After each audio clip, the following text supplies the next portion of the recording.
Hello, welcome back. It's me again. I did say in my last Q&A that this would be the that would be the last live stream, but I thought I'd squeeze in one more. I was actually doing a reflection video this afternoon. I was doing a test of the Mandarin Duck Windrunner, which arrived for me the other day.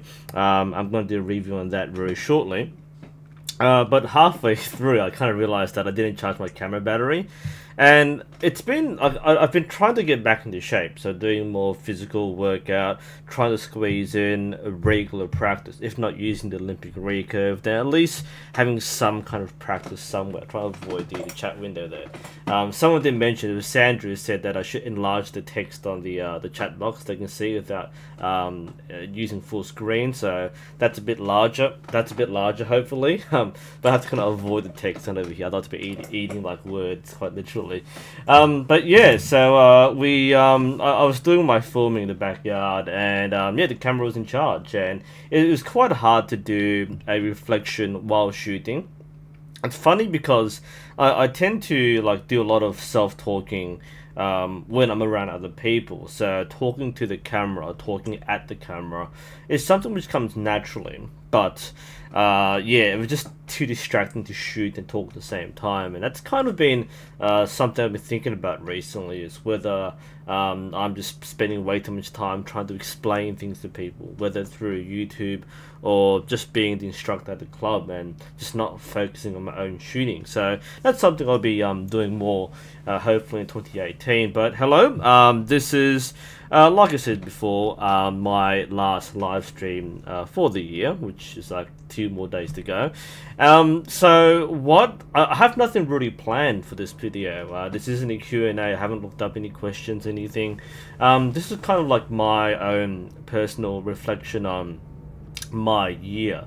So looking at the YouTube channel, looking at the you know, my archery in general, and for those who've just joined me, I've just played through my review, my year-end review via the TubeBuddy application, so you can see the stats over here. So I guess I'll talk through like the year. Like I've been doing YouTube for what, 5, 6, 7 years. I think 2013 is when I officially started. It was 2011.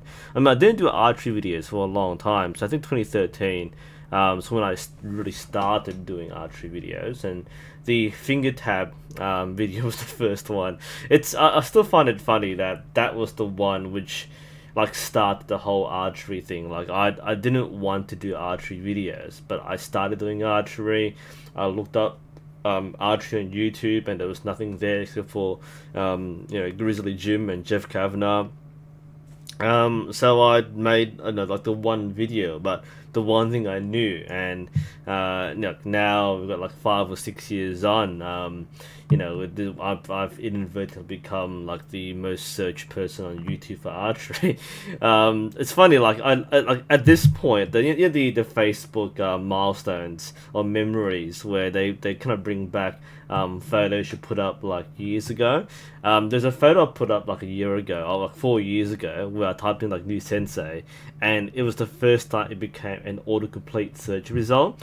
And now it's kind of like you see like NUSensei everywhere. I mean, I see NUSensei everywhere. I just be like browsing videos on YouTube, and it says recommended NUSensei. I know it's there, and especially now that I'm shooting like I'm trying more traditional archery, I keep seeing myself recommended for irrelevant videos. I can kind of see why people are getting pissed off at seeing me everywhere, because I don't cover these topics, but they just inadvertently appear in your list. And I think millions now have been exposed to me inadvertently thanks to YouTube's algorithm.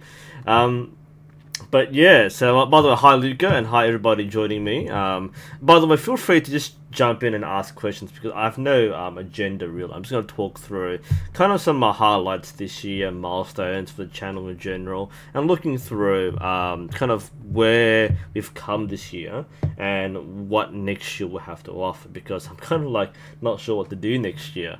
So I'll go through kind of like what I've kind of prepared, and that's the year in review. I want to talk a bit about some of the things that have been like highlights this year, some really funny ones and some other other ones. And by the way, if the audio desyncs, just like kind of flash giant letters at me and tag my name so you can see very clearly what's happening. I've got the chat window open.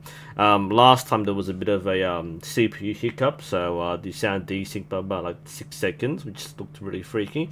We'll see if we can avoid that today. So yeah, looking before at the year-end review, I'll talk through some of these highlights because this is kind of like really interesting. This just been a really cool year. So at the beginning of 2017, we had what 25,000 subscribers, 5 million views, and like I like the hey not bad. I always say this for the review, but that it's true. I mean, like that's where I started in the beginning of the year. And if you already checked out my my channel and checked out the number of subs I have right now, it's a lot different. So top 3 videos of 2017. This kind of surprised me in some ways, but we'll go through each one and kind of like the story behind them, okay? So the number 3 on the list is Lars Anderson. It's been a running gag all this time that like in every live stream I have to mention Lars Anderson. Either someone questions it or, you know, like I just mention offhandedly. And you know, he is like one of the most influential figures in archery in terms of the public face. Not so much in the field itself, but in terms of the general public watching archery on YouTube. He's like the figure right now, especially now that he's making more regular content. Something we talked about together was making, I mean, he likes making short content because that's the trend in YouTube, is to make like 5-minute videos rather than 20-minute videos. That's my domain, not his. He makes 5-minute snippets, and one thing I said was that, well, you know, instead of trying to cram history and theory and stunt shooting and trick shooting into one video, like make like separate episodes, and that's what he's doing right now, which is really good. Each one showcases something different. And by the way, I don't consider myself to be a Lars critic. A lot of people keep calling me out for being a salty, jealous critic. I don't think I've really criticized Lars, especially for his technique and his style. That's something he does. The only thing which I criticize, I guess, would be the history, but that's with any historical hypothesis. They had stand up to debate. But yeah, it's interesting that this particular video, which is the this one here, has the number 3 spot, so 200,000 views as of, I guess, today. I'm not sure when this was dated, but this has been one of the more viewed videos, and it's interesting because, well, this wasn't the one which came out at that particular point in time.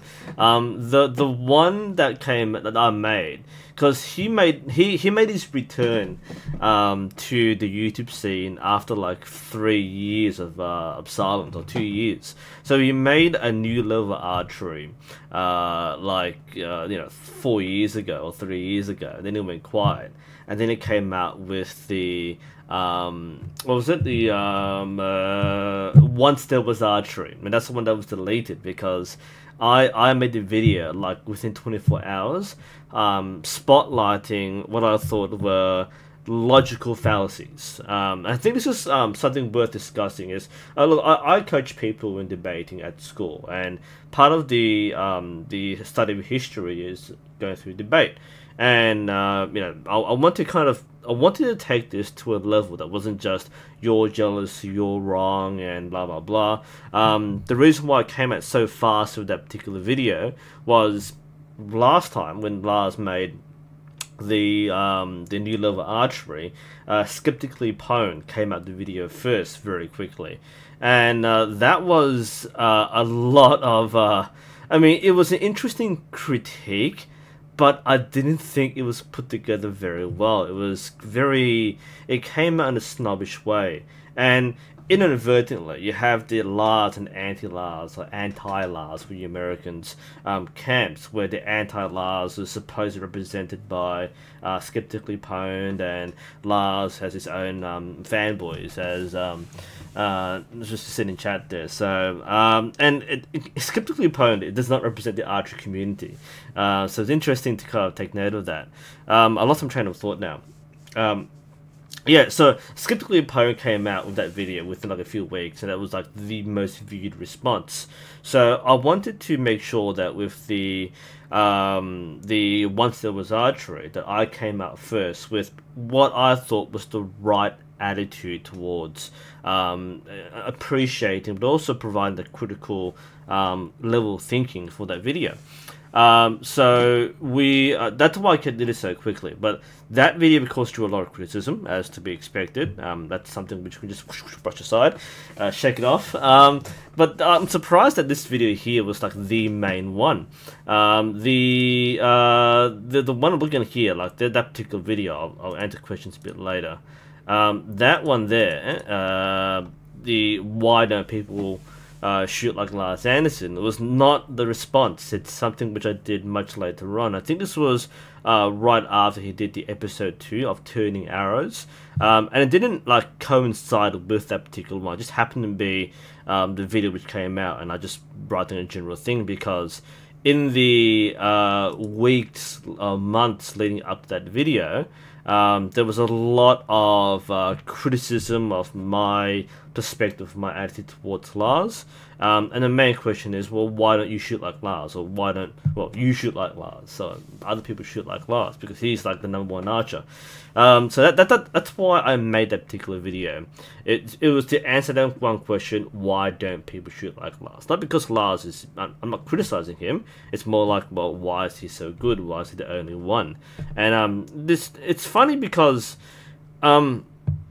like that the video has a very high like ratio. It's kind of like 98% like positive, but like of course as the creator you tend to pick up the negative comments more than the positive ones because they stick out to you. Because people shout at you, people bang their fists on the table and go, "Hey, you're wrong, you're jealous." So you kind of pay attention to that a bit more than the positive comments.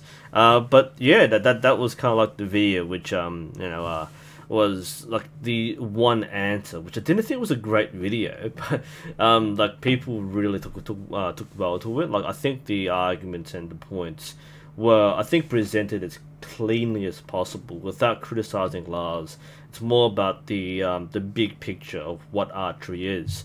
And I think one of the holistic things about archery, especially for the last month or so when I'm doing more Eastern style archery, is opening up my horizons, so I have a better appreciation of all styles of archery. And I think people who view archery, I mean, people who do archery have a perspective, but people who don't do archery but just view archery have a different perspective, which is even narrower than what a lot of us have. So that was number 3 then. Number 2 is something which I think would have been a higher one, like the 10 things beginners do.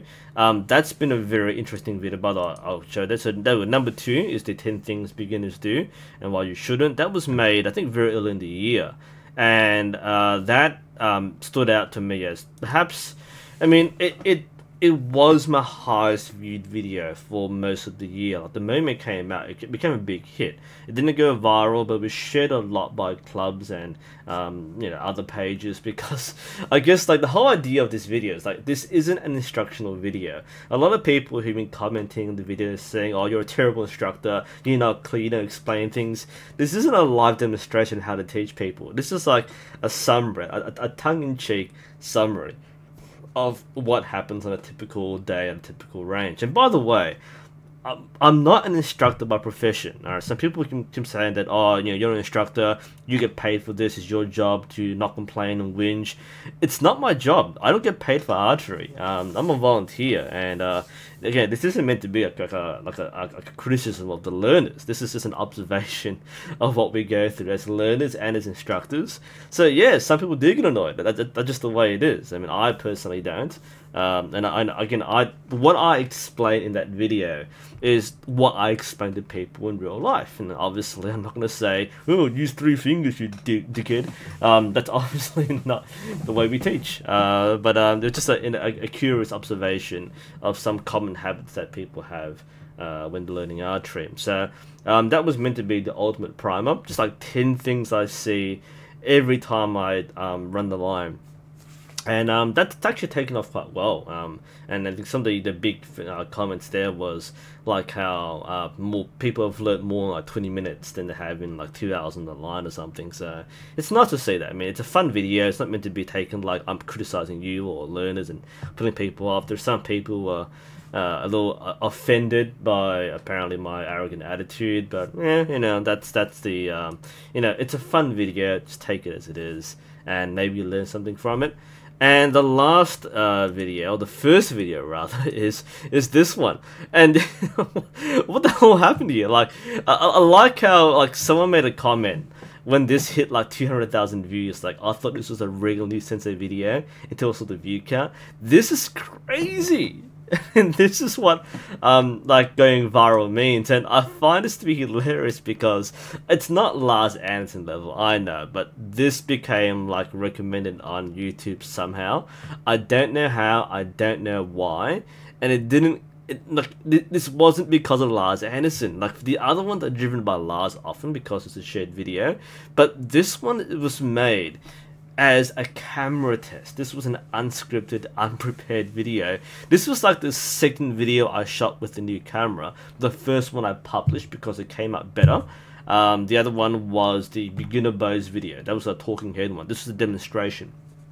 So this was basically an ad hoc camera test, and this became the most popular archery video basically on YouTube, minus Lars Anderson. And even now, it's like one of the highest viewed videos on the archery search in general. And it's just such a bizarre thing. Like, I didn't really think about a focus. I didn't really think about how to promote this. It was just as is. Like, why do Olympic archers swing their bows? And I've actually answered this question in a different video. But this is, like I said, a camera test. Just making a specific video with a specific question. And it turned out to be one of my best videos. And I guess people who've seen it like it. I mean, it's got like 28,000 likes and about 1,000 dislikes, but who cares about those people? But it also brought up a lot of interesting comments, and again, the bulk of people watching it aren't archers, so I get a lot of questions, which I do with some follow-ups, and you might have noticed that some of my recent archery content has been less instructional or more kind of catering to people who don't know much about archery and just going through like misconceptions and observations and that sort of thing. I will be doing more instructional stuff in the future, but for now that was kind of like what happened there. But yeah, I went viral this year. There we go. You know, 1.6 million views, 1.7, 1.8 million views for a spontaneous video. It was pretty good, and I think that was the highlight in terms of YouTube, was just be able to expose archery to so many people. And not everybody likes it, of course, but at least now more people have been exposed to you know, Olympic style archery. And the next time you see the Olympic archers, which is in Tokyo in 2020, you'll see another like spike of like 1 million or so, hopefully, because that was the highlight, and I'm glad it's there now. Again, all the content's meant to be like a one-off thing, so I do it once. It's there for reference. It's not meant to be an entertainment thing. But that's been the year, and again, the comments on that particular video have been so fun. I might talk about it a bit later, but let's go through some of the chat questions. I've been kind of falling behind some of the stuff here. Hi guys. People are talking. I didn't realize that. Hi. Alright, so I spotted a few questions there before, and I'll go through a few today. Satan me, I like this thing about the Samic Sage, because this is the year in reflection. I want to reflect on Samic Sage for a bit here. When I started archery, I wasn't on Reddit at the time that archery. I mean, I've been making videos for like half a year before I even went. I knew there was a subreddit for archery. I'm not a Redditor. I don't go on Reddit until like after I started.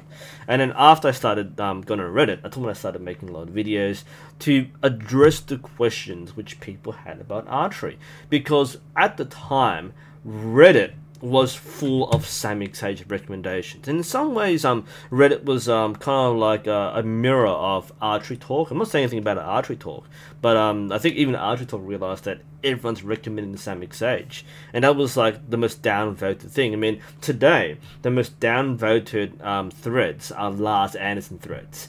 But when I started, the Samick Sage was the most downvoted thing, because everybody kept saying Samick Sage, Samick Sage, Samick Sage. There was nothing else out there. So that was kind of like when I entered Reddit, that was the one topic we already did.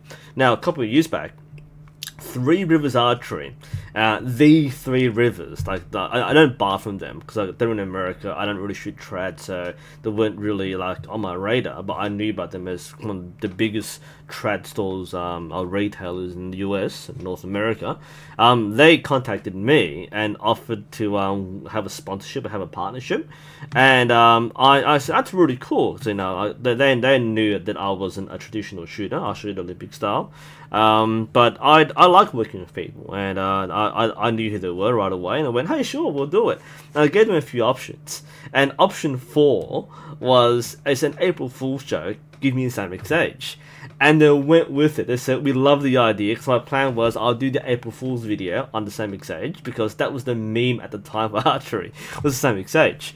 And yeah, the plan was I'll do a mock video, which you can see in the News Nubo, because I basically took the piss out of everybody at the time, so all the trad shooters and Lars Anderson and so the Lemon Genesis kid, just basically all the memes at the time. And then the deal afterwards, so after the joke video, I make a serious review, and since then it's turned out really well. I mean, how many views has that had? I'm gonna check right now. Let's someone check for me. But how many views has that video had? Because that is a good business deal, right? So basically, you know, you send someone like a $300 kit, you know, they sent me the whole kit. I still use it, by the way. I still use the glove they sent me. That's actually the only thing I use. The Sage I don't use much anymore. I haven't strung it for quite a while, because now I use the Bear Takedown, which is the bow I bought from Grizzly Gym. So that's my main bow right now. The Samick Sage is my default bow at the time, but nowadays not so much. But the Samick Sage, where's my Samick Sage? I'm trying to find the video. Here it is. 82,000 views. So that's a pretty good deal, I reckon. So that was meant to be a joke, and then make the serious video, and then yeah. And ever since I started doing bow reviews and videos, I found the nature of the archery subreddit has changed. It's gone from like, you know, should I buy a Samick Sage, to it's actually gone quite quiet. Now I'm not saying that I made the subreddit redundant, but I honestly do think that by making my content available freely on YouTube, there's been a shift in the kind of discussion that happens elsewhere on forums, because now people can go to a different source first. I find people won't post on forums because there's a culture there which they don't feel comfortable engaging in, and a lot of people are like lurkers or passive observers. They'd rather find information themselves first and only ask if they're really not sure. So I think that by being active on YouTube, it's affected archery forums elsewhere. Oh, well, that's a big sidetrack there, but that was a point made by Satan Me, the Samick Sage. I have one, okay, so I don't have to buy one, I already have one, and that is something which I haven't used for a while.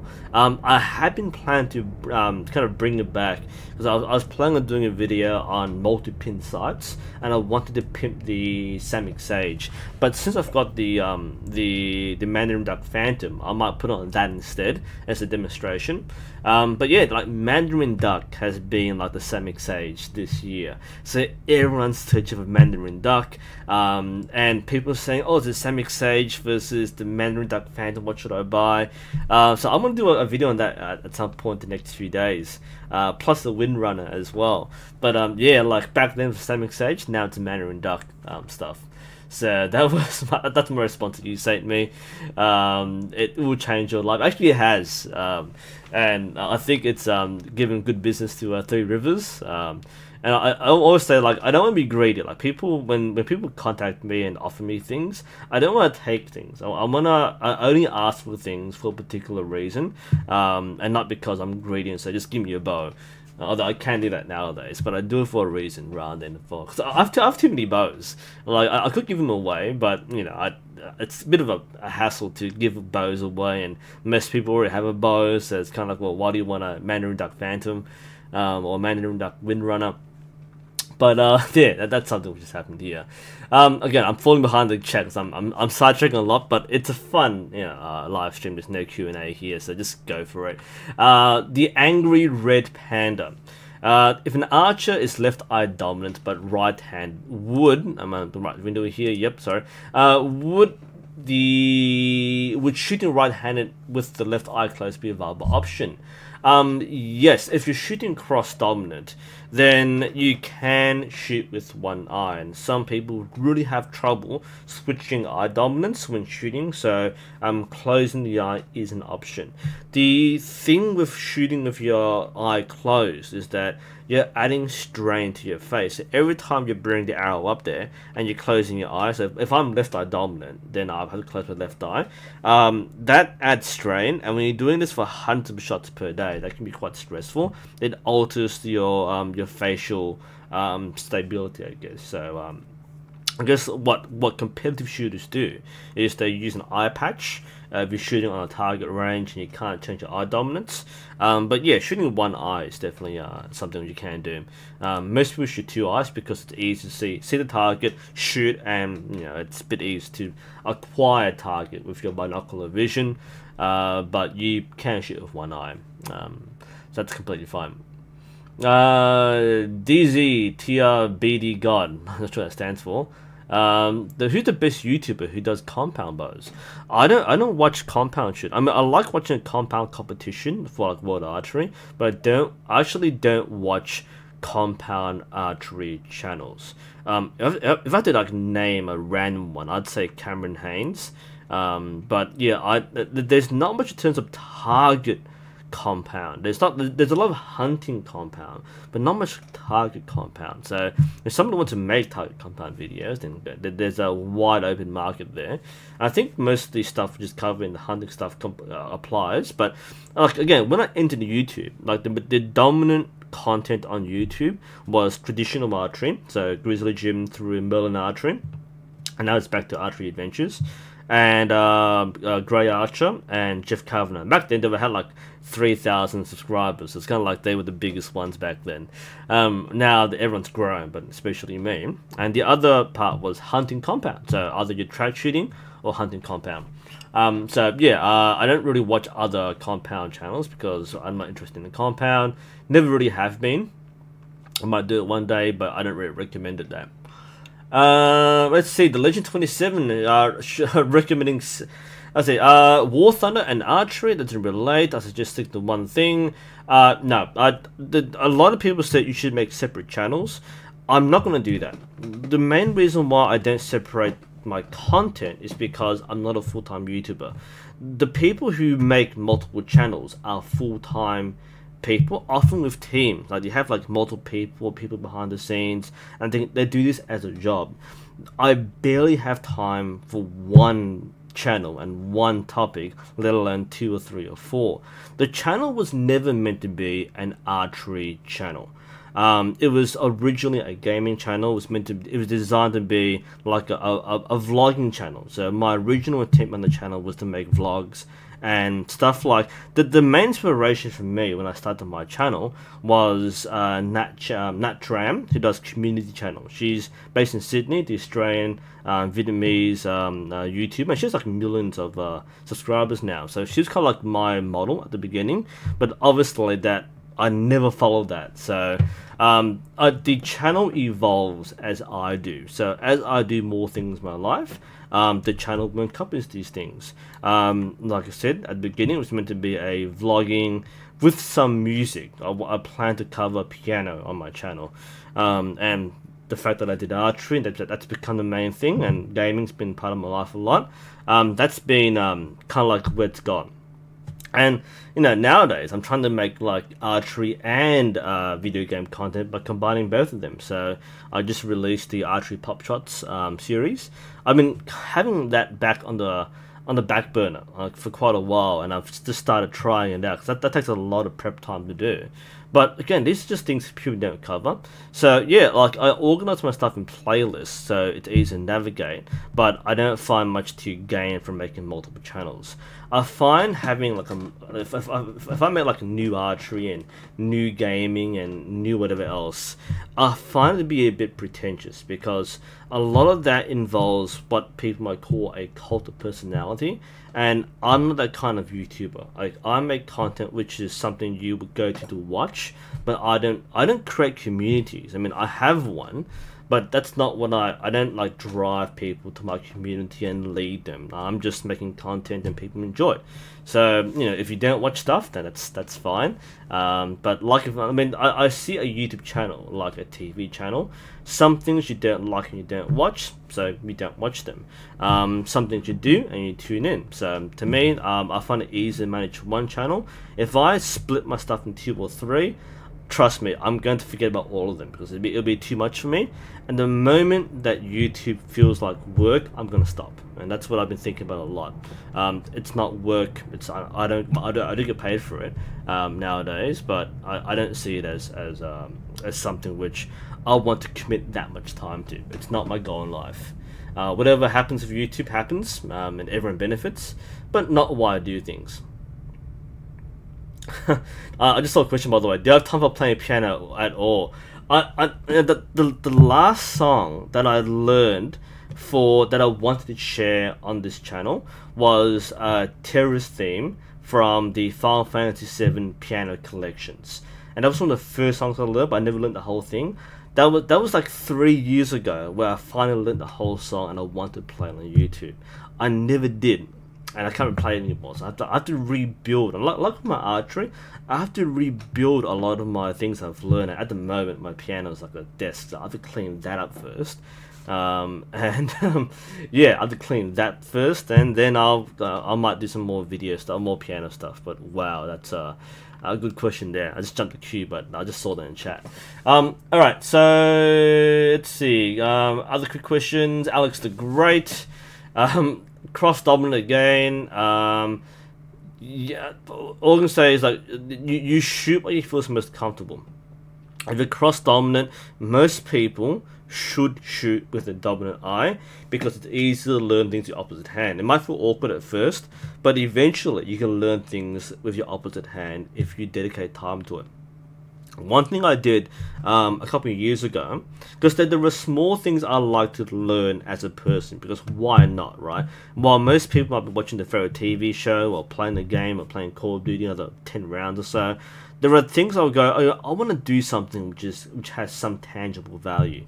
So like this year or last year, I learned like all the countries of the world, then all the flags of the world, and all the capital cities, because why not? It takes about a week to learn, and you remember like 90% of these things without even recalling it. And one thing I taught myself to do was to write left-handed. So I'm right-handed, and I taught myself to write ambidextrously. Because most people who are ambidextrous start left and then write right. I went from right to left, and I do it because why not? I'm not gonna really ever use my left hand to write with, but I train myself to go cross dominant or ambidextrous because it's a skill which doesn't hurt. Things that you learn and don't cost anything are valuable things regardless. Do I have any advice? And like I said, learning to shoot with your offhand is easier and possible compared to crossing your eye dominance. But if you have to, then like I said, you probably want to go with your dominant hand and then like have an eye patch for your opposite eye. That's probably the best way to kind of have the best of both worlds while mitigating the disadvantages. Let's see. Steph, a question for later, which I'll do now. I've been doing a lot of War Thunder videos. Okay, yeah.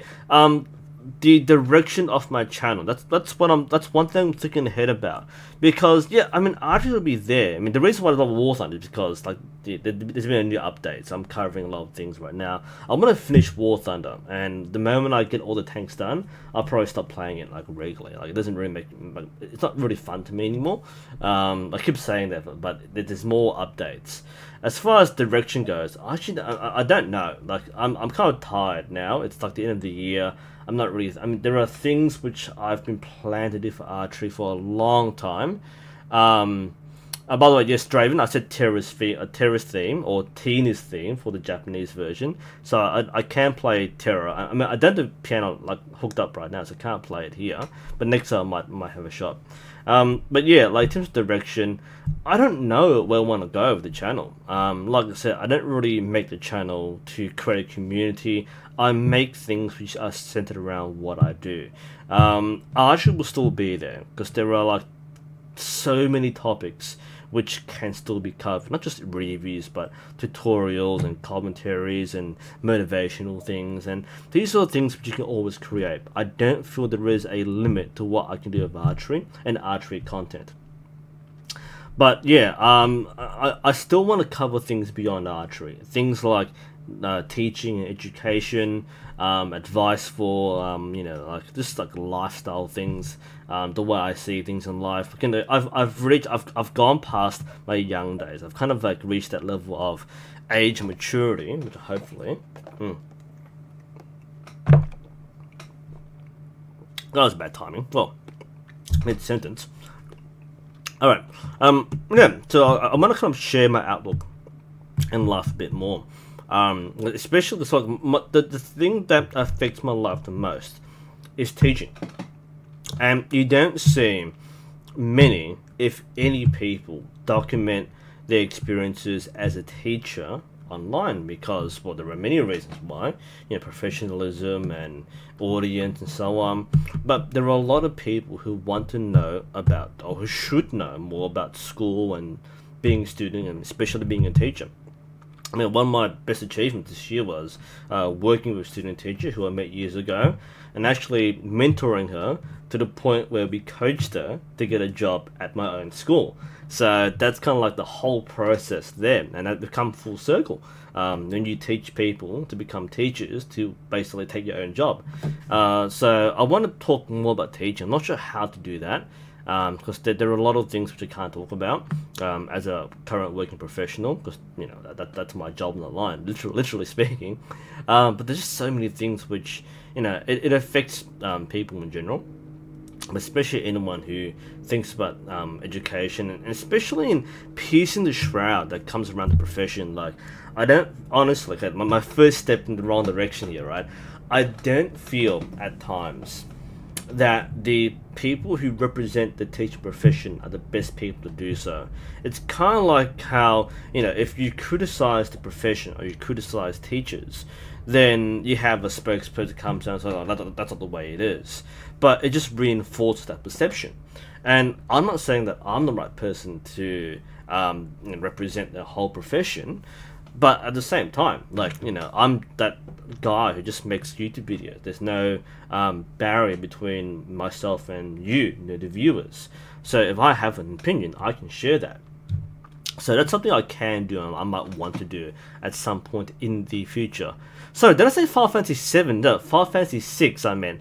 Thank you, Draven. I wasn't watching that. Yeah, FF6. I think I was looking at some Final Fantasy 7 stuff before. My mistake. Final Fantasy 6 terrorist theme. Although Final Fantasy 7 is a great game, Final Fantasy 6 has always been my favorite Final Fantasy, especially the soundtrack. Because I played that from start to finish, and I was a kid, right? And finishing a game was always been like a big deal, because you start things but you need to finish them. And playing an RPG, a JRPG like Final Fantasy to the very end takes time. I mean, nowadays it's all about like Skyrim and how many hours it takes to play Skyrim and Fallout. But Final Fantasy was kind of like the time sink. And I love Final Fantasy. I love Chrono Trigger. I love the soundtracks. Thank you for the correction. I wasn't paying attention there. But yes, FF6 terrorist theme. Something one of the songs which I just picked up because I liked back then. All right, so that's my direction there. So look, I'm leaving it open. Again, I don't want to make this only a gaming channel or only an archery channel. It's meant to be a channel about me and what I do. And at the moment, those things happen to be things that I do. And the fact that I've come to prominence by covering these topics is something which wasn't planned, but it's nice to see this eventuate and mature. And hopefully more things I do will attract the same sort of interest. We'll see. Alright. So there are a few things already been said here. I've covered these questions. Hello to people tuning in. Portugal, Spain, Finland, and where was I? I just skipped a few chat things there. I'm back to the start here. Alright. Feel free to ask a question, by the way. I'm just going through and just answering questions to come along. Like everything else right now I'll cover for the next like 20 minutes or so. It's meant to be a fun reflection for the year. Yeah, the French tanks. Oh my god.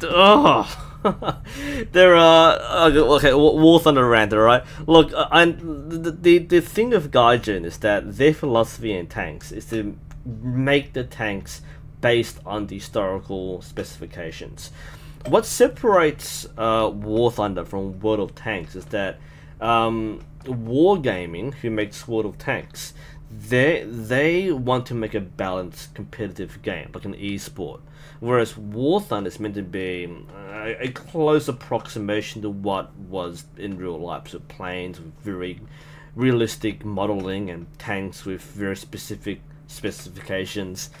Things that War Thunder won't become a good esport. I mean, yeah, there are events, but World of Tanks is better positioned to be an esport because World of Tanks is more like, you know, something like Counter-Strike. Because you have predictable formulas and you have predictable data.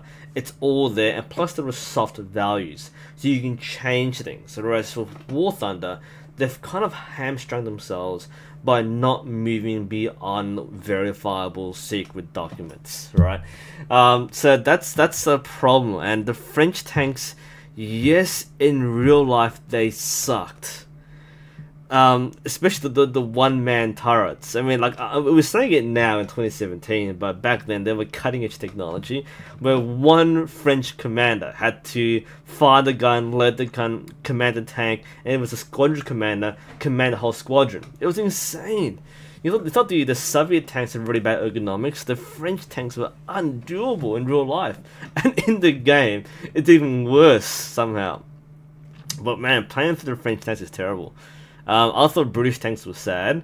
Japanese tanks, I actually had more fun playing Japanese mid-tier than British mid-tier, because British mid-tier is terrible. But French tanks, oh my god, I really wanted to quit the game after playing French tanks. But yeah, I'm gonna take it slow from now onwards. But yeah, like once we cover French, I might kind of finish it there. We'll see what happens with the game. But I want to cover a thing. I don't want to do Let's Plays. One of the things that I started to the channel was doing Let's Plays. I have no following and no interest, and people just say, oh, you should cover Assassin's Creed, or you should cover, nowadays people say you should cover Rainbow Six Siege. There's no, like, appeal to that. Like, I don't want to dedicate my life to covering games. I want to play the game, I don't want to cover the game. I've been playing like StarCraft 2 recently. I used to love playing Brood War when I was younger, and I started Wings of Liberty like years back when it first came out, and I played online, and then I stopped for like 5 years. I just picked up the other campaigns and so on, and I've finished campaigns. I'm doing the Nova COVID Ops right now, but I don't want to cover it. I just want to play it. At the moment, I'm playing Call of Duty World War II, and I actually don't like the game that much, to be honest. So I've grown past Call of Duty, but I don't want to cover it. I just want to play the game because, you know, I think like for those full-time YouTubers whose life and community revolves around them playing games, they can do this. I'm never going to be that kind of person. I don't have the right personality for it. Just people aren't interested. So I'll make like one-off videos that are like kind of like destinations. So people want to like the point behind Archery Pop Shots, which I hope will cover more games and more movies, is so that I have a focus to build a video around, not just to play the game, but to play the game with a particular thing in mind. So that's why I want to cover things like Tomb Raider. I'm currently going through Far Cry. I've played Far Cry 4 and 3 and Primal, but I want to like go through the game again, or parts of the game, with the archery focus in mind, to make, because people play games and they see like the bow and think, oh, the bow's so cool, and it'd be nice to kind of have someone to talk about like the bow or the archery side. Not to be like a snob saying, oh, it's not realistic, because it's a game, I know that. But it's more to kind of like to have that bridge where people who play like Assassin's Creed Origins and see this really cool speed shooting will ask, is that possible? And of course it is. You know, if a bit of Lars Anderson style training, yeah. But that's kind of like what I want to do more of, is to kind of like make like a topical video or thematic video about game that involves games, but not cover like let's plays. All right, so where was my question? All right, so let's see. Frank Van Erde. I love you. Thank you. Sorry, I love you are also interested. Alright, so it wasn't I love you. I love you are also interested in. Okay, that's better. No, I'm nice to know that too. I love that you're also into different archery styles at this moment. I should come. It wasn't a question, by the way. That's cool. Yeah. Now, I think shooting Asiatic style, the thumb draw, has been the biggest leap. It's been the smallest leap in terms of technique, because once I got a shooting glove and the ring, I'm getting a second thumb ring, by the way, and I've been contacted by Vermil. They'll be sending me other rings. I've become the go-to guy for rings, I guess. But once I got a proper shooting glove, then I really got into it. Like before, I tried shooting with my bare thumb, and it's possible. You can do that, but it was much harder for me to learn to shoot with my bare fingers. Whereas shooting with a glove, I felt a lot more comfortable, and I really got into it. Like, a lot of people think, oh well, you're an Olympic style shooter, like you're just so far away from the traditional styles. I actually got into it really quickly, and that's something I felt like really opened me up. Like it's easy to I try to avoid commenting on things I don't know. So I felt until I learned the style, I'm not gonna really mention it as much. I might mention it as a lip service. So, oh, by the way, these styles do this. But because I don't practice those styles, I can't really say with authority. Now that I have tried some of these styles, I feel like I'm in a better position to discuss these things. For those on my Facebook page, I've noticed I've received the books on Arab archery, and I've got the Way of Archery, the Way of Archery, that's written by GTN and Justin Ma. The one that has the Ming style archery. Sorry, I had a brain fart there. The Ming style, the Qing style archery, Manchu archery. So I've been reading some of that at the moment. And yeah, just being able to expand your knowledge base and mindset of archery is quite important as well. So I feel a bit more informed. Yeah, like see, an Olympic archer can cross styles. It is possible. Anyway, where was I? Let's see, trying to find more questions. Gonna tag my name, so I can actually have a look at my, what I'm looking at here.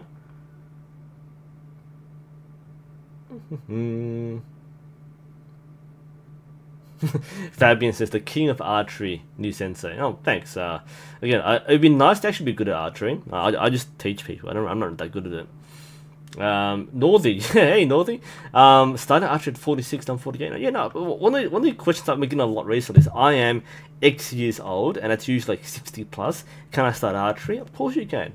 A lot of people do, and archery is one of the things you can get into at any age, and you definitely should. Lonigner. That's probably an abbreviation. Congratulations on your new bow. Thank you for watching, and hopefully you're getting a lot out of the content. The second question they're afterwards, I just missed it. This is a really good question, I find. The real king of tigers. As an archer, how do you feel about the demonetization of YouTubers put onto several archery channels? Okay, the demonetization isn't because archery channels cover firearms. I don't cover firearms unless it's a game, but like the things that the archery, sorry, I don't know, the YouTube algorithm, the demonetization, I don't know how it works, and people still don't.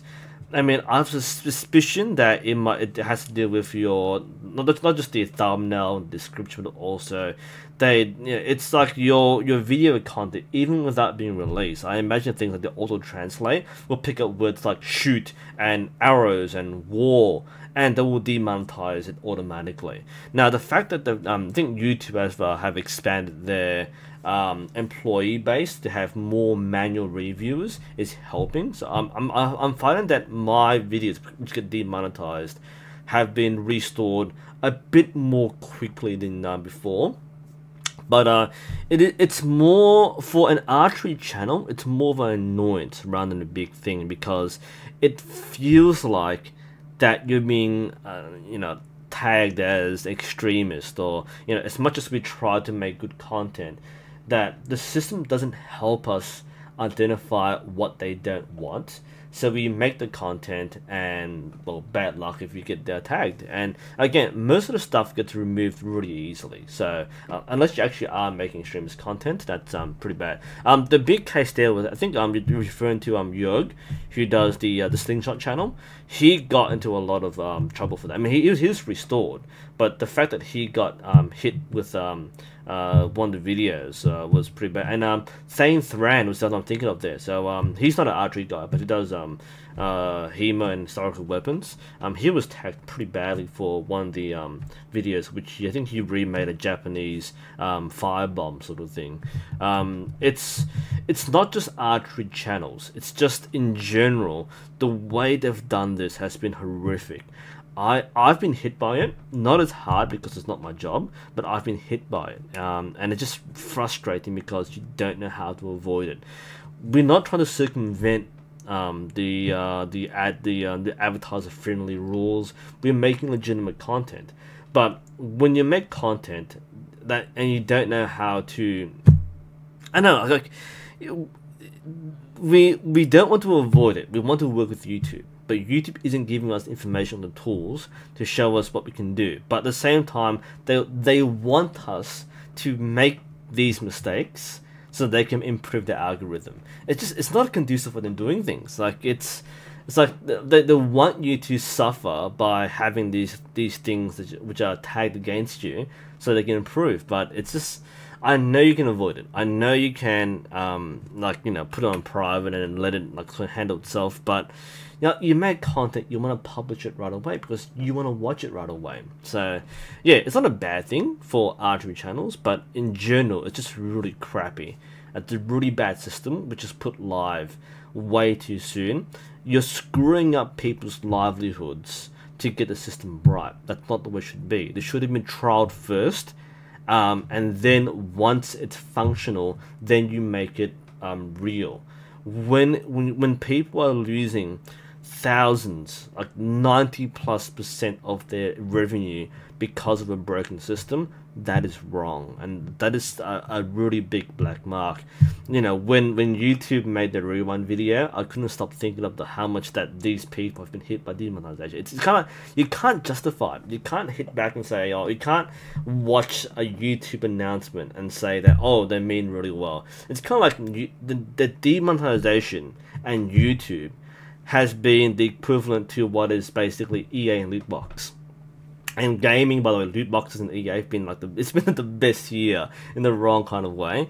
But to me, as a YouTube creator, I feel that demonetization and the advertiser-friendly golden icon, that's like the YouTube equivalent to loot boxes, and that just really pissed me off, just because it's just the wrong way of doing things. Whew, sorry, that was a bit of a sidetrack there. Okay, where was I? Alright, the real killer targets as a teacher. Sorry. As a teacher. That's the same question, sorry, yeah. Yeah, cool. Yeah, that's my rant on demonetization then. It's really poorly done. Okay. What else is there? Ask more questions, by the way, guys. I'm out of questions. Ah. we reached the end. There are no more questions. Whoa, oh, it's been like an hour already. So yeah. So that, I mean, just thinking about the year that's gone by. Like I said, it's been my biggest YouTube year. It's been my worst archery year because of the club fiasco and the crisis and all the sort of stuff there. But and as much as I've been trying to rebuild afterwards, it's just like it's hard to come back to it at the end. Like, for many people, if you don't do it for a few weeks or a month, you don't do it again. And a lot of people who start archery will buy their bow, will shoot so regularly, they get really addicted to it, and then they take a break for a month and then never come back. I've been off for 6 months, and I've shot like one competition. I've done like, you know, a few training sessions, but I've never come back to it proper. I mean, I honestly enjoy trad a lot more than shooting Olympic style, but I want to compete, so Olympic style is kind of what I do. But yeah, it's just been a tough year for me personally as an archer. It's been a very good year as a teacher, but very tough year as an archer. A good year as a YouTuber, but at the same time, like the more you grow, the more workload it becomes. And like, honestly, eventually I will give it up. Like, you know, if things in my life change, then YouTube will be one of the things I will let go of. Like gaming, I'll throw away really easily, because I do it because at the moment I'm not doing anything else. It's kind of like a time filler. Same with YouTube. It becomes a lot less. Like if I ever have family commitments, I'll stop making YouTube videos. But yeah, like as the Knuckle Point pointed out, like when I started doing archery, I envisioned myself doing traditional shooting. I was kind of pushed into Olympic style by my coach, and that's what I do. And I don't regret doing it, but it's not what I enjoy. If I want to have fun doing archery, I should trad. And now that I shoot both the Western style and Eastern styles, even better. Like I have options. It's fun as. I'm shooting the Windrunner in my backyard. I'm just like pretty stressing it for the review. And trad is so much fun. Like that's kind of what I thought I would be doing for archery. And now that I am doing it, I've kind of reached like a personal goal. So there are different goals here. I don't have like one linear goal. I have like multiple things. And like, you know, this year was like learn thumb draw. Okay, done. I can shoot thumb draw now. Quite naturally too. I mean, I don't have a good anchor point, because it depends on what style you do, and I don't have a bow which has a really long draw where I can really like stretch out and do a proper anchor with the Manchu style. But learning these new things has been what I want to do. Like for me, I like the learning process more so than being like the champion of one style. But yeah, that'd be cool. Where was I? What do I think about crossbows? I don't think about crossbows. Next question. Vincenzo, I just want to know, is there any method to improve my left hand strength? Depends what you mean by your left hand, like your left side or your left hand. You talk about hand. You know, just any exercise which involves squeezing something. There's springy things which you can, there's grip trainers which you can use. You can do hand strength. But if you try it like left side, look, same thing as your right side. Just like, you know, push-ups, pull-ups, rows, anything which involves like weight training will improve strength. But yeah, nothing specific for your left hand, unless you're referring to an activity which involves a screen and a keyboard in your left hand. But that's something we'll mention a different time. Draven, any interest in English longbow or Viking archery? I actually thought I'd do English longbow before I did East Asian bows. So I've kind of gone the other way around here. So I would like to. One day. I don't know when or how or why, but that was something which I want to get into. Because why not? You know, like archery is so like, why not be the one guy who does like all forms of archery? I mean, you know, like, if I did a horse, I mean, like I think people used to say like go compound, and that would be like the YouTube breaking moment when I would go compound. But I think like the breaking moments when I do horse archery, because we don't really have a place around here with just horse archery. Well, that'd be kind of really funny if I did. Okay, where was I? Ah, Celtic guy. Yes, you are getting back into archery. Well done. I'm glad I can be your source of education and inspiration. That's something which I'm hopefully people will really get into. And yeah, ask more questions, guys. We'll stick around for a bit more. Yeah, like I said, that's where I was coming from. Was like I thought I'd start with trad archery, and I really enjoy trad archery. Because, like, ironically, a lot of things people like say about Olympic styles, like, oh, it's too modern, and you know, like people want to go back to the roots and have that historical kind of like connection. That's like what I like about archery. And the fact that I do Olympic style doesn't preclude me from doing trad. I think one of the things that people should be more open-minded about is that people aren't defined or streamed into one particular style. Just because you shoot with like one thing, like, you know, just because someone shoots with an Olympic style bow, doesn't mean they can't hunt, or doesn't mean they can't, like, you know, fight in a war with, you know, medieval bows or whatever. So it's you know, it's strange to see. Well, it's not strange. It's like, it's kind of like it happens because people aren't aware. They see one thing and they just go, oh, well, that style sucks. Whereas in reality, people can shoot multiple styles. It all comes down to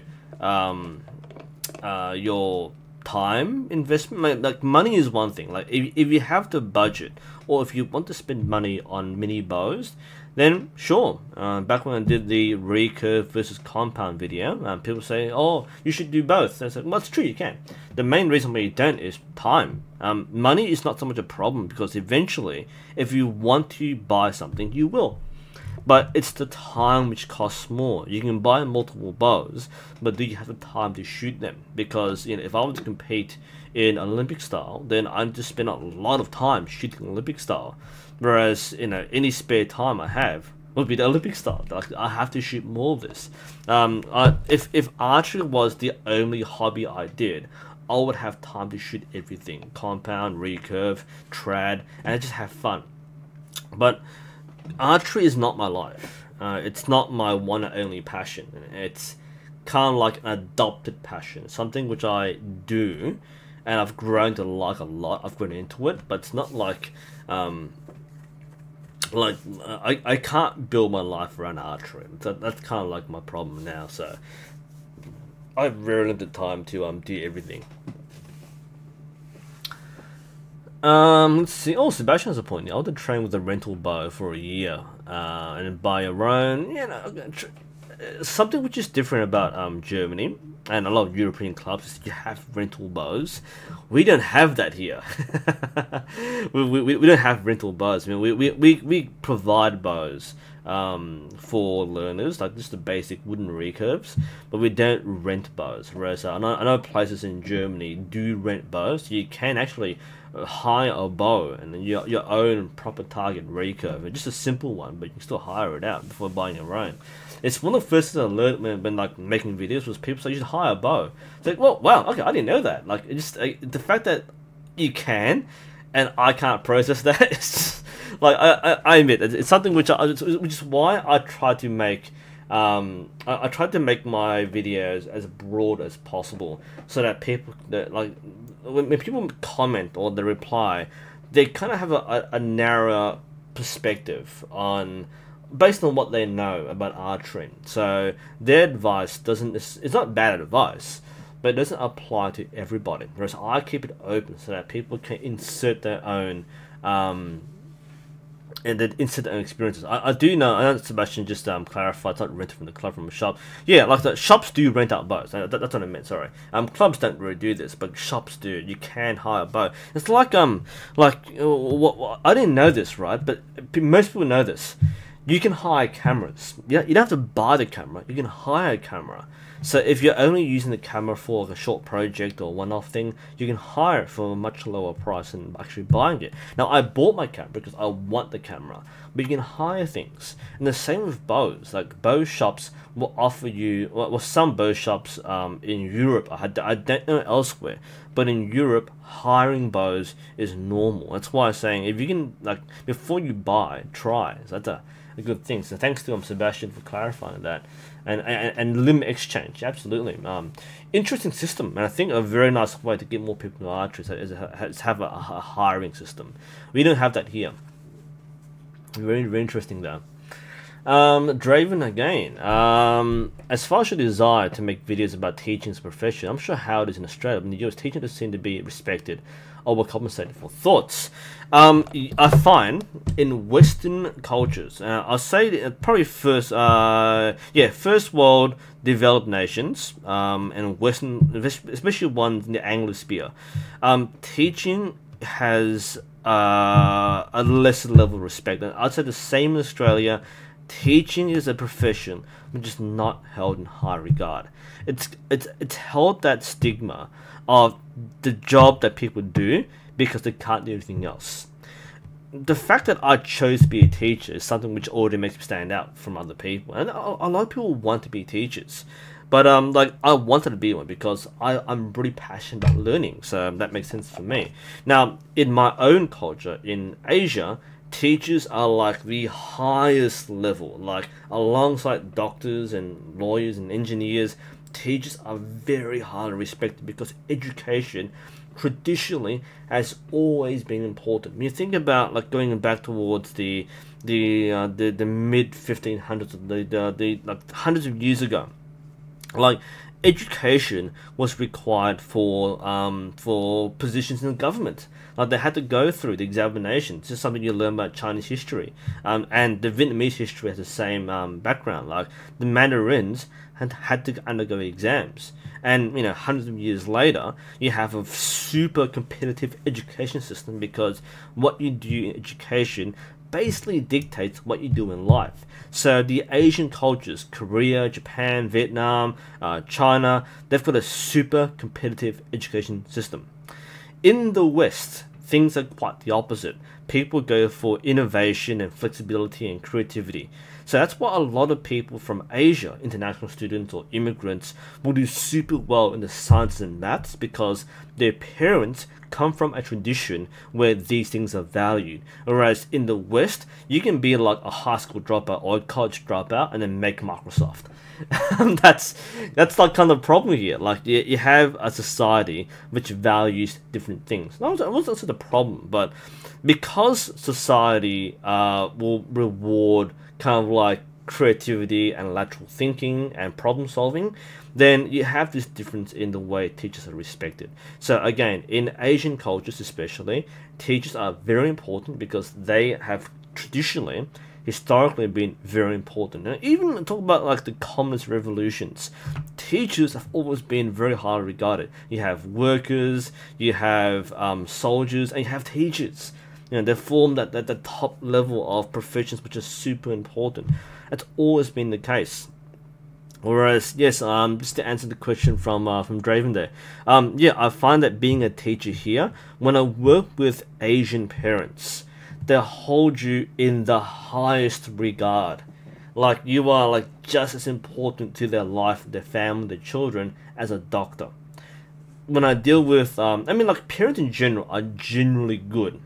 Yeah, I haven't really had a bad parent. Like if you work, there are bad parents, right? But the things that, again, when dealing with immigrant families, they respect you a lot because I know it's an Asian speaking to Asians, they see you, they understand that you are playing a role which is very highly regarded in our traditional culture, and they trust you to look after them. In fact, one of the things which I discussed with my colleagues was why teachers are so important, because one of the problems that we have with the school, and this is probably across a lot of schools, but because our school is so multicultural, one of the things which happens is that the Asian parents don't feel engaged with the school. Actually, no, what happened, the school did a survey, and there was a lower engagement with the parents. And as part of the trend with schools in Australia and Victoria, They want to kind of tick off all these boxes to make it more viable as a school. And one of the criteria is having more community involvement or parent involvement in school processes. Traditionally, schools are basically self-governing, right? Apart from the government regulations, schools don't need input from the parents or from the community. So that's not really required. So by having this as a criteria, we have to improve this. For a school like ours, you don't need that because the parents often don't want to be involved. We struggle to get people involved in school council to make decisions for the school. Because a lot of our immigrant parents, so and for our school it's the Vietnamese, the Burmese, the current lot of Iraqi, Afghani, they don't know enough about the education system to be involved in complex decision-making processes. What they tend to do is that they trust you to take care of their children. So someone who's from Burma or from Myanmar or from Vietnam who doesn't understand what schools do, they trust you. To me, that is the highest level of regard that somebody can have, is they put complete trust in the future of their children in your hands. That is a big burden.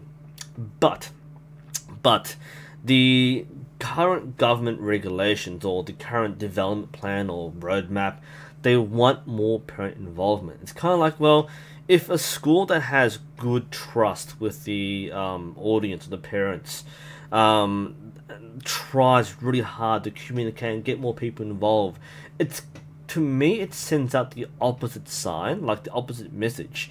You are desperate to get involvement because something's really bad and trying to have some lip service here. And I find that this is a situation where the criteria doesn't match the needs of the community. So if the community trusts teachers, and because we have a very high immigrant community, if they trust teachers, then that should be the success criteria. That should be the good thing. So that was the question from Drone. So that's a long answer, but you can see I don't get fired up or passionately about archery. You can insult me and say, Olympic recurve sucks. Like, I don't care. But you ask me a teaching question, I'll go on for like an hour because that's the one thing I truly am passionate about. It's not something I picked up and adopted as my own. Like, archery is an adopted passion. But yeah, like, teaching is the one thing which I will talk about to death because I truly believe in what I do as a teacher. But yeah, the original question was respect, and that was, depends on where you are. For me, traditionally, I hold a high level of respect as a teacher, so my own culture and other Asian families will see this as a big thing. But this contrasts very greatly with perspectives in Western societies, where teachers are, you could say, teachers are like, they have upper class values but are middle class workers, basically. So that's something I heard a while ago, which is interesting. So we are middle class profession with upper class values. We try to teach the upper class agenda and what they push, but we ourselves are not upper class. Whereas again, in Asian cultures, we hold in very high esteem. So you probably wouldn't hear your Asian stereotype say, because the stereotype is doctor, lawyer, engineer, because they're high paying, high status. Here, teaching is not high paying, it's not high status. But if an Asian wants to be a teacher, they get that nod of respect. And it's kind of like you've chosen a pathway which is very selfless. It's I won't say it's self-sacrificial, but the selfless choice you've chosen for a reason beyond yourself. Whereas being a doctor, lawyer, engineer, well, doctor to a lesser extent, but the other ones are more like status. You have that very difficult degree, which in the traditional homeland is very hard to get into. Whereas teaching has been easy to get into, but it's also a lot of hard work. I do know that between America and Australia, there are big differences about the way teachers do their work. I mean, like, you hear a lot of people say that teachers have to spend their own money to buy supplies. I never have to do that. You know, if I do, it might be easy for me to buy my own things rather than rely on the school. But I don't go through that hardship. There are other things which are very big in teaching. And one of the things I want to talk about at some point is like the mental and emotional side of teaching. It's always been a bit of a stigma to talk about mental health and that sort of thing. I go through this a lot. And a lot of teachers really burn out and have a hard time because the norm is you don't talk about these things. I tend to be open about these things, which is I guess it goes against what society thinks is normal. But that's one thing I'm going to talk about a bit more in the future. Yeah, so Draven, that's my answer for you. Yeah, teachers that aren't respected and I would say compensated, because I think here it's a bit different. You know, we get. I mean, recently we weren't paid that well, but then the recent changes have been that we've had a bit of a pay rise, so it's a livable lifestyle. So being a teacher allows me to maintain my lifestyle. If I choose to have a family, I should have enough to get above 2 incomes. I mean, like if I was married. But it's not the compensation which is the problem here. The respect is a problem too, and it's always driven by the government as well. They'll say that, you know, we're not working hard enough, or, you know, we should have more time to, you know, do this and more training and so on. And, you know, when you think about data and all this sort of thing, it kind of makes some sense that the only thing you're working off, you need to work with data. But yeah, like working with the what you see on paper summarized in pie charts and bar graphs doesn't correlate to what you see on the ground. And it's a classic case of like the generals not seeing what the frontline soldiers are doing. And I've always seen myself as a frontline teacher. I don't want to be a principal or, you know, a coordinator or something mid-level. I want to be a frontline soldier, basically. And that's kind of like what I come from here.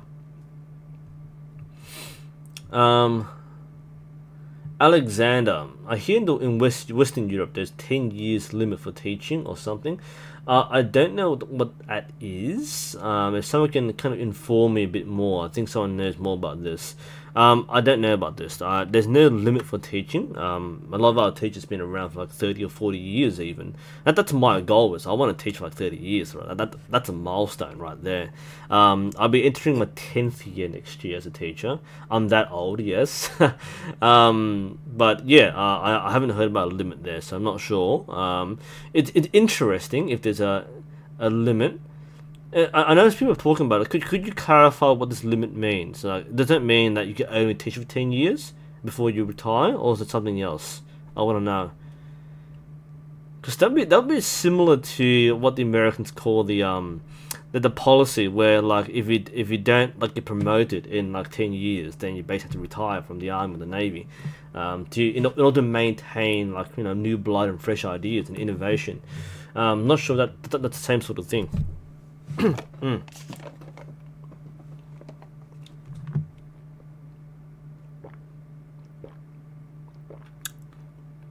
it's 12:20 right now. So yeah, if you just clarify that for me, that'll be my last question. But yeah, you can see why I'm really fired up about teaching. Doing it for 10 years now, you see a lot of things, good and bad, and generally I really enjoy teaching. I like how this live stream just like suddenly turned into teaching. It's gone from archery to teaching, but that's the sort of thing which I want to do more of, because I can do this naturally. Archery takes a bit more preparation, whereas this I can do this off the top of my head.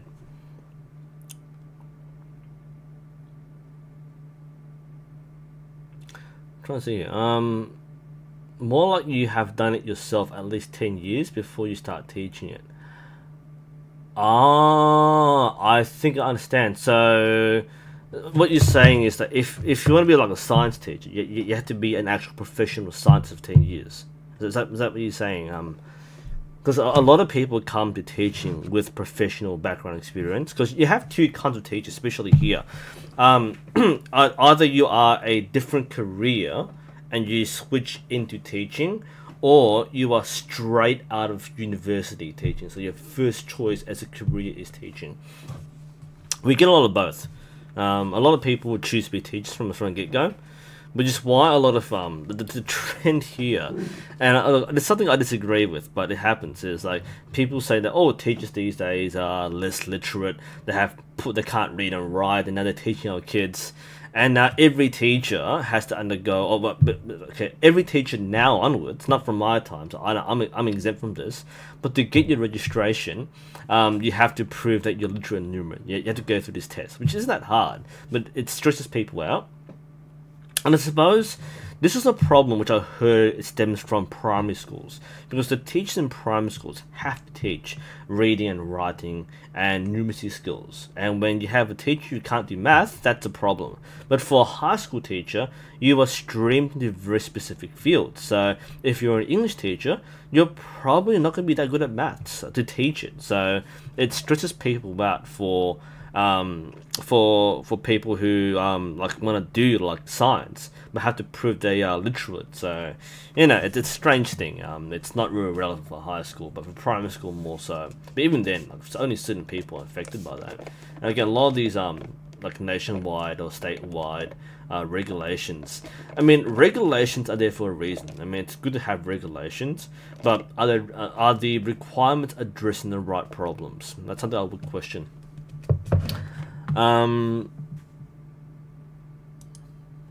Yeah, so that was the point, right? So like talk about Geist, I'll just use a short name there. It's like trainers in a bow club. So you need to have like years of experience before that makes sense. I find that that sort of thing doesn't exist here. We don't really have a requirement. I mean, it's good to have this, but it's not a something that employers look for teachers. Teaching is really about knowing your pedagogy, so the educational methods more so than any professional experience. Which is interesting because like you can be like a scientist for 10 years but be a crappy teacher, which is true actually. You can be a really bad teacher. Alright, this is kind of like a thing. You can be a great athlete but be a terrible coach. And the same thing professionals. You can be a really good scientist but not have the right skills to be a teacher. You need specific skills to be a good teacher. And a lot of teachers are good. Doesn't mean they're great. And having extra professional experience, a high IQ, doesn't correlate to being a better teacher. A good teacher connects with their students, and you can't train that. That's the one thing.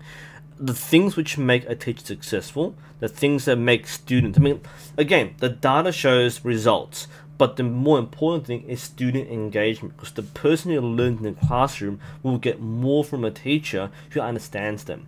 But you can't teach that. That's the thing.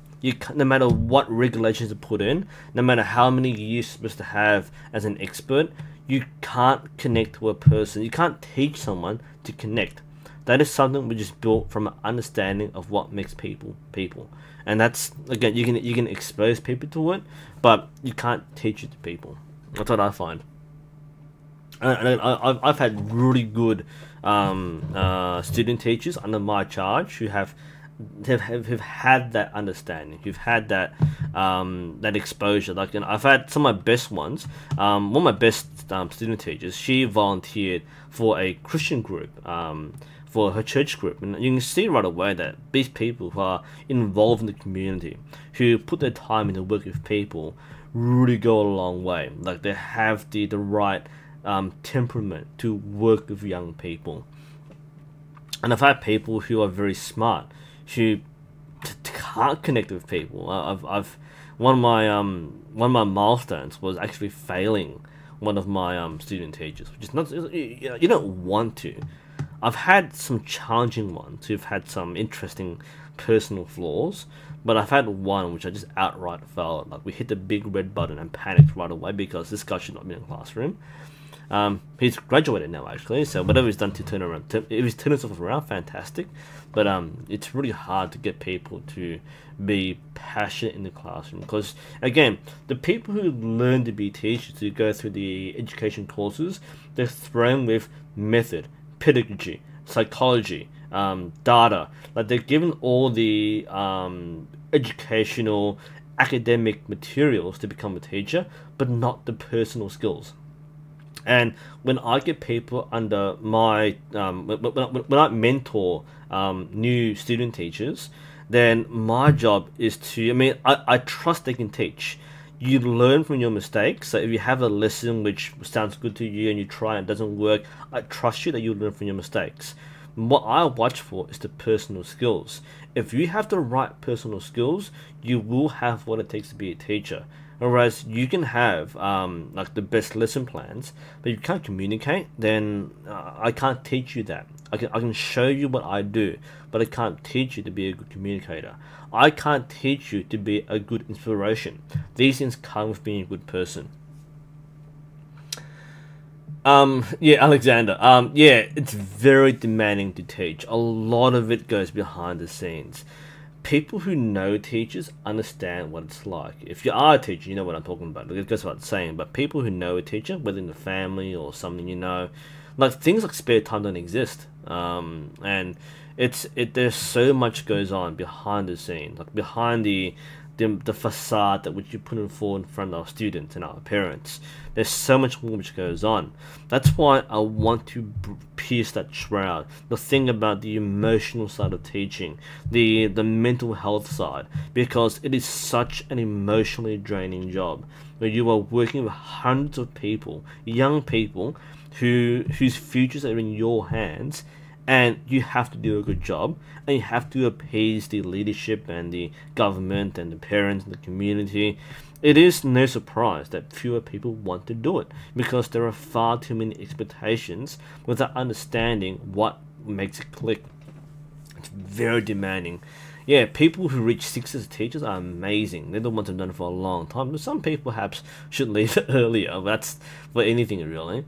But yeah, that is so intense to be a teacher. Like, you know, I sometimes question why people want to be teachers, because when you go through it yourself, you go, wow, why'd you choose this? You know, I chose it for a reason. I'm sure people who I've taught who are now teachers have chosen the right pathway. So sometimes you wonder, like, do you know what I'm into here? It's not what you think it is. A lot of it's admin stuff.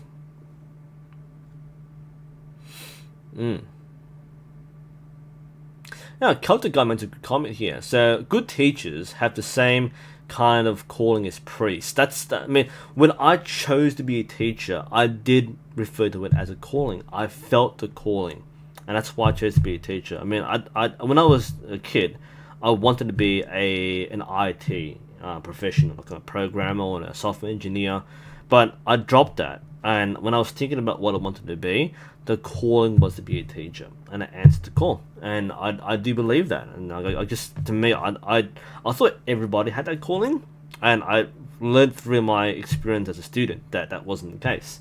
Not everybody does teaching from the calling. I mean, it doesn't mean they're bad teachers, but the people who answer the call are motivated by something different to just teaching, and students know this. I'm not saying that we're superior or that it's any difference, but the students know the people who are truly passionate about teaching versus the ones who do it as a job.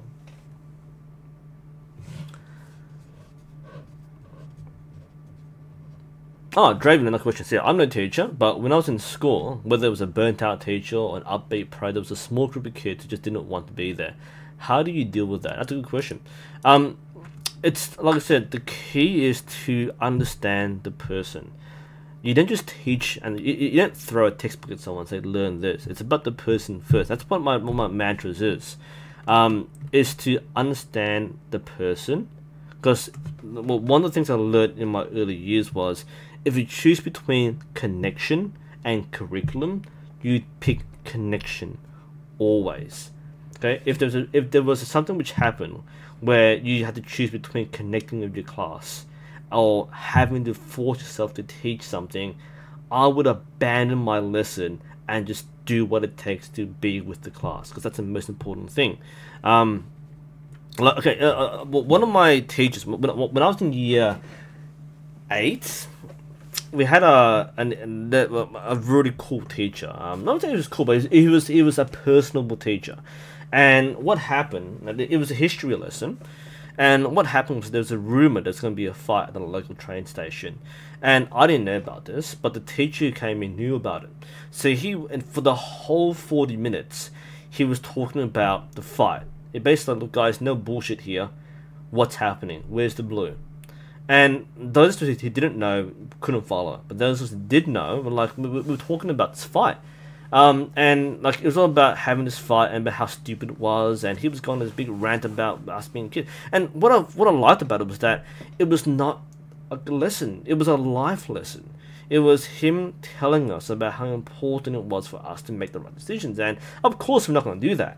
But the fact that he sacrificed a whole lesson in order for us to learn something bigger, that was a big deal for me. So when I'm as a teacher now, I do the same thing. There are certain things which make people click, and I have people who don't want to be there. But at the same time, I don't give them a reason to not want to be there. Even if you don't do anything in my class, if you want to be in my class because you can chill with me, you can talk about games, talk about movies, talk about archery, and look, what you do with your life is up to you. I'm here to guide you, not to dictate what you want to do in your life. One of my hardest moments was not with students, but with fellow staff. And there are some people who will have the assumption that everybody should go to university. I know that isn't true. So it kind of pains me to have to let people dictate how young people should be. Whereas to me is, I know you don't want to be a doctor. I know university isn't your thing. So I'm not about that. I'm not going to force you to give me an A+, math, science report or English essay. I'm just here to give you I'm here to teach you something. And it's all about doing it in a way which makes sense to the person doing it. So yeah, there are people who don't want to be there. And people have different reasons, and people have different priorities in life. And the fundamental in this is respect. You respect where people come from, because as someone has gone through, look, my family are war-torn refugees, okay? So when someone is disconnected because they don't relate, they find themselves in a new environment and they don't want to be there, there is common ground somewhere. At some point we have the commonality, and finding that is what makes people connect. That's really the thing of teaching, which again, you can't teach people how to do this. I feel that this is something which people do, and if you can do it well, then you're a good teacher. So yeah, like one of my personal rules is I don't kick people out of my class. If I send someone out of my class, I failed as a teacher. I've done something wrong. And a lot of us will go, oh, the kid's been naughty, he's a loud mouth, he's a really naughty kid, and they just kick him out because, that's what they do every lesson. For me, if I start doing that, I'm doing something wrong. I'm going to reflect on my decisions and think about what I've done to make it happen. Because it's my role as the adult and as a professional to effect a change. Okay? If I yell at someone and send someone out and discipline them, it doesn't solve the problem. What needs to be changed is that relationship, and that's really what it's about. And that's one reason why I find that my hybrid, because again, in my traditional culture, teachers aren't respected. We don't build relationships. We just teach and we get results. But at the same time, one big difference between Asian education and Western education is that the teachers are a lot more relatable. So people will come from overseas and teach or learn here. They're blown away by how much time a teacher will invest into their own personal learning. Because in Vietnam, when you have like 4 people in the classroom, you don't get that personal attention. Either you do it and you pass, or you don't and you fail.